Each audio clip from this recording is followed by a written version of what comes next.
Assalamualaikum warahmatullahi wabarakatuh. Kami dari kelas 12 Ruminansia 3 akan menjelaskan tentang ekonomi Islam atau jual beli dalam Islam. Perkenalkan, nama saya Rani Karmina Fauzia akan menjawab pertanyaan yang pertama. Apa yang dimaksud dengan jual beli?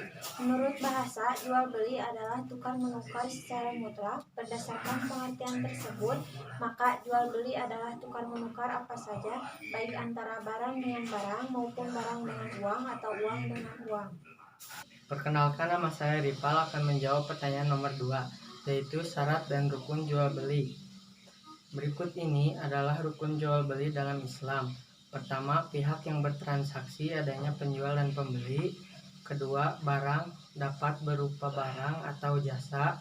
Biayanya objek jual berupa barang, namun bisa juga jasa yang berupa sewa menyewa. Ketiga, harga kesepakatan. Nilai tukar.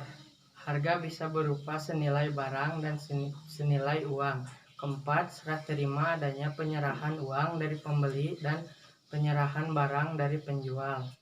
Jika salah satu rukun jual beli di atas tidak terpenuhi, maka transaksi tersebut tidak boleh dilakukan. Namun jika sudah dilakukan, maka transaksi tersebut menjadi batal. Syarat jual beli dalam Islam. Pertama, berakal seseorang yang bertransaksi harus balik dan berkemampuan dalam mengatur uang.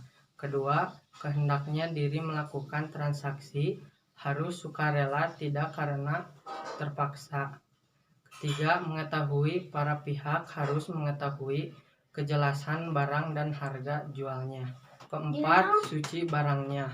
Barang yang diperjualbelikan tidak mengandung najis dan bukan barang yang haram. Kelima, barang yang bermanfaat barang.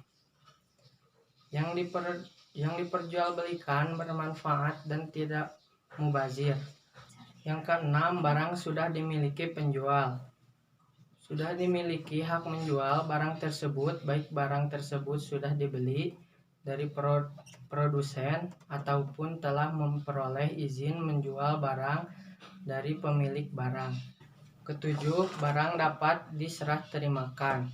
Jika barang tidak dapat diserahkan, akan menimbulkan kerugian salah satu pihak.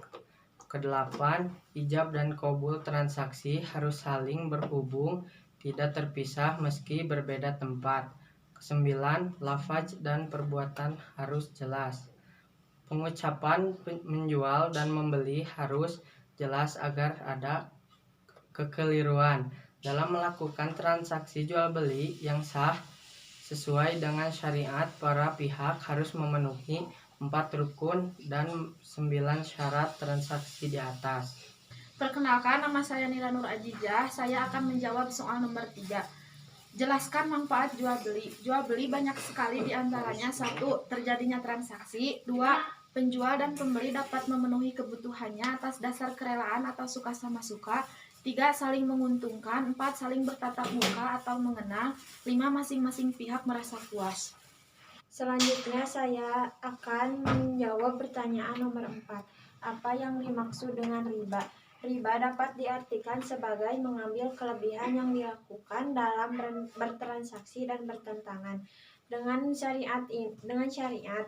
Hal ini sudah jelas tercantum dalam Al-Quran, yaitu, hai orang-orang yang beriman, janganlah kamu memakan riba dengan berlipat ganda, dan bertakwalah kepada Allah supaya kamu dapat keberuntungan. Quran surat Al-Imran ayat 170. Jenis riba dapat digolongkan menjadi 4, yaitu riba fadl, riba nasi'ah, riba qard, dan riba jahiliyah. Pertanyaan selanjutnya saya akan menjawab nomor 4, yaitu apa saja yang dilarang dalam jual beli. Yaitu ke-1, maisir, kedua, garar, ketiga, tadlis, keempat, riba, kelima, gab, keenam, riswah, ketujuh, bai najasi, kedelapan, ihtiqor, kesembilan, bai al-muhtar, kesepuluh, ikrah, ke-11, ta'alud. Dan selanjutnya saya akan menjawab soal nomor 6 dan nomor 7. Nomor 6. Mengapa riba haram? Riba yang terjadi akibat jual beli barang yang disertai dengan penundaan serah terima kedua barang yang ditukar atau ditunda terhadap penerima riba. Dalam Al-Quran, riba hukumnya haram. Riba disebut menjadi salah satu dari 7 dosa besar yang telah ditetapkan oleh Rasulullah SAW. Allah dan Rasulnya melarang atau mengharamkannya dalam firman Allah surat Al-Baqarah ayat 275, yang artinya orang-orang yang memakan riba tidak dapat berdiri melainkan memasukkan setan karena gila. Padahal Allah telah menghalalkan jual beli dan mengharamkannya riba. Barang siapa mendapat peringatan dari Tuhannya lalu dia berhenti, maka yang telah diperolehnya dahulu menjadi miliknya dan urusannya terserah kepada Allah. Barang siapa mengulangi, maka itu penghuni neraka, mereka kekal di dalamnya. Dan saya akan menjawab soal terakhir. Jelaskan prinsip dasar dalam jual beli. Prinsip jual beli adalah suatu perjanjian tukar-menukar benda atau barang yang mempunyai nilai secara sukarela di antara kedua belah pihak atau disebut transfer of property. Cukup sekian yang dapat kami sampaikan. Mohon maaf bila ada kesalahan dan kekurangan. Wassalamualaikum warahmatullahi wabarakatuh.